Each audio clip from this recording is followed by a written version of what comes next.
Deacon Mike Walsh is the executive director of the National Catholic Broadcasting Council. Good morning, and thank you so much for being part of our Thank you. Thanks coverage for this having morning. me. Yeah, we're reflecting on the life and legacy of the Pope. What does the news of his passing mean to you? Well, I've always had a very deep connection to the Pope. I felt it right from the very beginning of his papacy. I was impacted by one of his quotes from one of his very first articles that he was involved with. He said that what he saw, the thing the church needed most was the ability to heal wounds, to warm hearts of the faithful. It needed nearness, proximity. And he said, I see the church as a field hospital.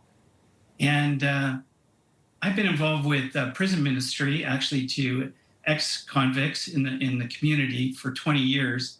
And that really said a lot to me. So today is I really feel the loss of his leadership, but mostly of his inspiration, his commitments. His commitment.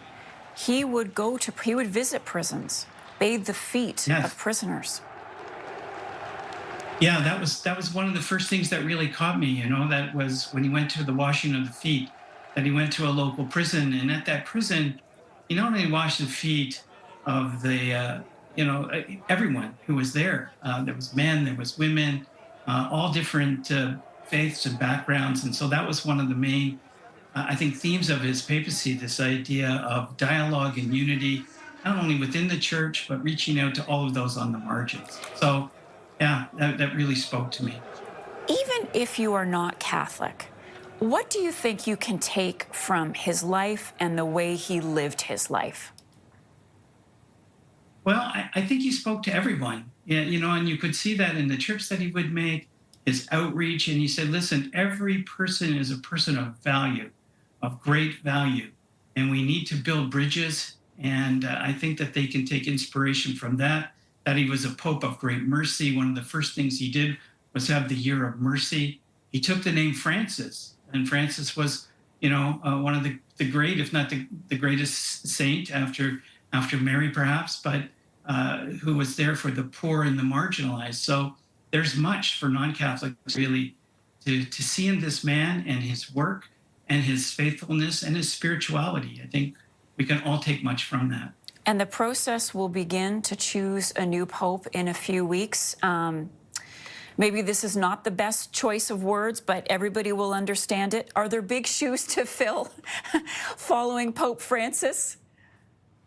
I think there are, but I think it's the same, at least in my lifetime. I go all the way back to Pope John the 23rd. There have always been big shoes to fill. And through the guidance of the Holy Spirit, when the cardinals come together, I know you've been talking about that process, the role of the Holy Spirit is always there for us. And it takes those that are selecting the next Pope to say, listen, what are the needs of the church today? What are the needs of the world today? And I think these big shoes will be filled with that spirit in mind and with that commitment to carry on Pope Francis' legacy.